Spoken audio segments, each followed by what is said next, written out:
Hey folks, Chris Daly here, and I am really interested and excited to say to you tonight we have another great person that we're interviewing. She has a great book. It's Sade Smith, and she's written a great children's book. She has a great Jamaican femme story. She loves food. She loves the islands, and she has an eye for design. When you put all of that together, you come out with a fabulous book. Granny's Kitchen. Yes. Can't you just smell it? She just did Thanksgiving up in Canada. So, boy, I wish I was there. But since we're not there, we just have to live vicariously and listen to her speak about Granny's Kitchen tonight. To do the interview is my partner in crime, Janice. Janice, take it away. Well, thanks, Chris. Sade, it's so Hi. nice to talk to you. Tell us a little bit about your Jamaican roots. Hi. Yeah. So thank you so much for having me. So my Jamaican roots, pretty much everyone in my family is Jamaican, except for the younger generation that's like my age. So going back from like my mom, my dad, my grandparents on both sides, great grandparents on both sides, and I would assume great great grandparents on both sides as well. So yeah, we go far back. I have some cousins and aunts and uncles that are still in Jamaica, and Hmm. everybody pretty much migrated to Canada and the U.S., England. Yeah, the typical Jamaican diaspora story. But since you were born in Canada, how was your Jamaican roots nurtured? Well, yeah, we still, my parents still incorporated the Jamaican culture, in our regular everyday lives, especially with food and everything. So we always had Jamaican food and Jamaican, culture around us all the time. So yeah, we always went to Jamaica Day and Caravana and things like that, which is a huge Jamaican festival in Canada here. So anything Jamaica, we still try to keep that Hmm. win, even in Canada. Well, well, that's good. When I learned about Caravana, that really got me interested in visiting. And for those of you who don't know about Caravana, YouTube is your friend. So, you're a design technologist. Can you explain that career choice and how you used it for to writing? Yeah, so I have always wanted to I've always liked to do construction and construction related things, electrical, carpentry, things like that. So I decided, because I live in Canada, it's really cold over here. So I Hmm. decided to just design instead of actually build, which I figured would be the warmer option. But yeah, just like design, we do have to have, things done in somewhat of a story sequence. So, there's the beginning, there's the middle, there's the end. There's also like the little things that go in between it, in design, that you have to do to have a successful, design project, which is pretty much like the writing process. It's You have to have the beginning of the story, the middle, the end, and then you have to have those little things in between, character structure, plot, storyline, and things like that, illustrations. So it kind of, they kind of coincide with each other. So I can say Yeah, that. I see. You seem to have a definite love for the islands. Is the cold of Canada that motivates you? It, Yes, it does, because it is freezing over here. I So, know it is. right. So when I can escape for a little bit, even through story, just to, escape to Jamaica, just for a Yeah, little bit, I tend to to take advantage of do that. that. Yeah, I'm an avid reader, and books really does take you on a journey, It does. and especially for young children, because they get it resonates, it takes them, and you really have to nurture children's creative sphere before they become an adult and miss that. So that's wonderful, and the design and everything is. Um, I really like it. So, what motivated you to consider writing this book? This book was inspired by my grandmother, my sister, Mm-hmm. kitchen, because my sister used to always ask my grandma for breakfast. And every day, Grandma, can you make me breakfast? Can you make me breakfast? So one day my grandma decided to teach her how to make it herself so she could just, do it on her own and she didn't have to ask her every morning. So I figured, I thought about it. I'm like, that's a really good story because a lot of people Yeah. can relate to that. It can also bring out like, that nostalgic feeling with people in the kitchen with their own grandparents, right? Mm-hmm. Because a lot of people can relate to that. It brings back Yes. really great memories. And it just decided to incorporate Jamaican food instead of, the typical bacon and eggs. I wanted to Mm-hmm. incorporate my Jamaican background into the story. So instead of a Yeah. Canadian, breakfast, it's a Jamaican breakfast. Yes, it is. But I also like Aki's for breakfast, lunch, and dinner. I'm one of those kind of Jamaicans. Aki all day, every day. That's right. So how did you further develop your talents as an author? Well, I've been writing since I was a little kid, probably about grade 3. And Mm-hmm. I just keep writing and writing and writing. I have all these stories just in my head. And, I just recently started putting them down on paper. And that's how Granny's Kitchen came along. I've had this story in my head for years. And then one day I just decided to write it down. So the more I write, the more things, come to me. I also do read a lot. So Mm-hmm. more I read and write, the more ideas form in my own imagination. That's good. I like that answer. What advice would you share with a young person with aspirations for writing? Advice that I would share would be to keep writing, keep reading, and always, just do what you like. Write about what you like. If it's something that, resonates with you, write it down because there's always somebody out there who would appreciate that story. If you think some people think, oh, my story's not good enough, it's like, no, somebody out there is going to love it. So just Yes, that's write true. it, keep at it.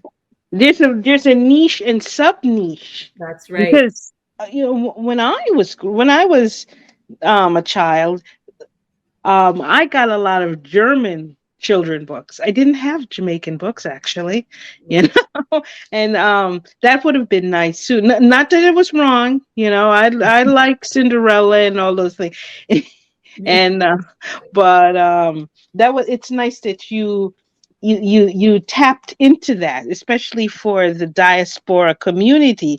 You seem to have a family focused material, so I'm curious what drew you to that genre. I'm very family oriented, so Hmm. anything to So do that's with, reflective of you. yes, for sure. Like even like we just had Thanksgiving the other day, and that is like my perfect setting. Just having family all together. Anything to do with family, I'm there. I'm there for it. I like to keep my stories family oriented as much as possible. So yeah. I see. This book seems to be the nexus of a special grandmother and food. Tell us the backstory and how do you develop it? Yeah, so yeah, like I said, it was based on my own grandmother. So yeah, she Mm-hmm. somebody who's very, very important to me, you know, been there of course since I was born. And we are very close. So, I wanted to make this story about her. And yeah, it's just based on my own grandmother and my sister, who's like one of my most favorite people in the world. So I decided to put her in the story, well, base the character on her, I should say. In the Mm-hmm. story. In that experience, yeah, and but you know what? Considering the fact that we're living in a an age of video, what made you choose book as a medium to communicate your story? Because I can speak for myself if I'm around children, and it's Mhm. Oh yeah. the tablet and the phone. So Oh why did you use a book, which is good, you know? yeah, for sure. So whenever I have a story in my head, I can just picture the illustrations. So for me, like pictures, like illustrations are, it's kind of like I already know what I want it to look like. Mm-hmm. So I chose, the book medium, especially, and also reading. I'm a firm advocate for reading. Like I Yes. promote reading every chance I get, especially to young people. I would like young children to read as much as possible. So I chose the book route because I want to promote reading, and also I Hmm. want to, have the illustrations that are in my mind on paper so that I can see the book that I visualized come Yeah. to life, and And I think it's also good, the tactile experience for children, for the overall thing. You can hear it, but you can read it and turn the books.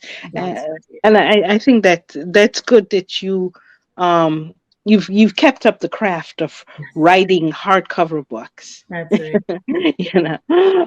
So why don't you give us an executive summary of the storyline and what always you hope to achieve in it? Yeah, so the story is about a little girl in Jamaica with her grandmother named Shelly Ann. And she wants she's hungry. She asks her grandmother for something to eat. So her grandmother decides to teach her how to make her own breakfast. But when Shelly Ann attempts to make her breakfast, it doesn't go, exactly as planned and it's Hmm. not as great as Granny, would make it.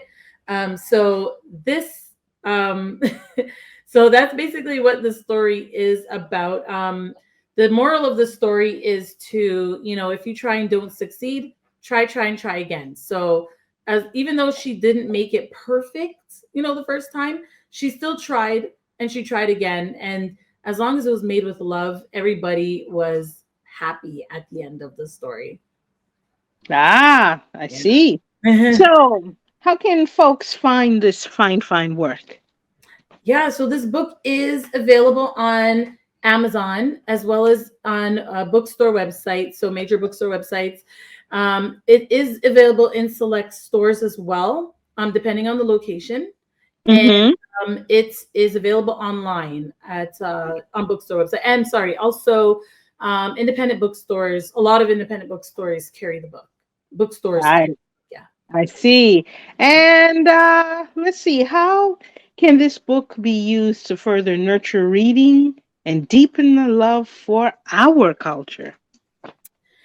This story, well, yeah, you can read the story over and over and over again. There's Yes. also recipes located in the back of the book of the food Mm-hmm. that Shelly Ann is making with her grandmother in the story. So, and they're the Jamaican recipes. So Mm-hmm. people can definitely, try out the recipes and experience Jamaican culture on their own.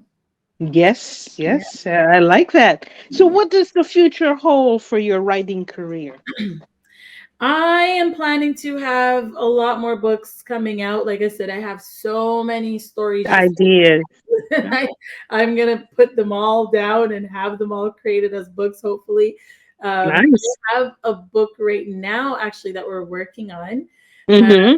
it's called Julie and the Mango Tree, illustrated by Sayal Randial. And that one is coming out August 8th, 2023. So next summer. And Okay. we're putting on the So we'll definitely have you back. Did, yes, did you did you said Julie and the Mango Tree? Are you familiar with the comedian Julie Mango? I am. Yes, yes. I think she would appreciate that. Yep, Yeah. that's what I was I'm thinking I too. definitely tune into her. Well, she's on my Instagram, so I get her whenever she does her skits. I love them because it really brings a sense of nostalgia. So Yes. any final words would you like to share with our audience? No, just you can always find me on Instagram, Twitter, on my website, Ah, and that's you can always, feel free to, leave a review of the book as well. That would be great. that's And always good. yeah, and just enjoy the story, and I hope that it brings that nostalgic feeling to my readers, whether they be young or old, or people, they can have that nostalgic feeling of reading the story, and they can remember the good times in the kitchen with their own grandparents or even parents, at that, Yeah. and they And can a get it. lot of cultures, well, I mean, I've seen a lot of movies, um and a thing, the families united around food, whether it's soul food. I don't know if you've ever seen that movie, or Eat, Drink, Pray, Love, Yes. with and then what was interesting with soul food is from an American Black perspective, but the that Eat one, they did it from a Hispanic perspective, and they also did it. It was originally a Chinese movie, and then they did it Oh, from really? a Mexican American thing. But I saw both. I originally saw it in Chinese, and I just read the subtitles, and I was fascinated by that. And I said, they should do this in English, and they did when they did it from I guess it would be called a Latino culture. So Yeah. why am I saying this? I hope hopefully one day there will be something like that for you down the line. So I You know know, that's great. hopefully that would be great, and then you'll come back, and then we'll interview you again, and Yeah, we're gonna interview, and we want you back for next year when you have your new book. So definitely. we definitely enjoyed spending some time with you. So, to learn more about Jamaican Diaspora, visit JamaicanDiaspora.com. To learn more about Chris Daly, visit ChrisDaly360.com. And to learn more about Sade, visit SadeTSmith.com. Thank you so much for spending time with us. Bye now. Bye. Thank you so much for having me.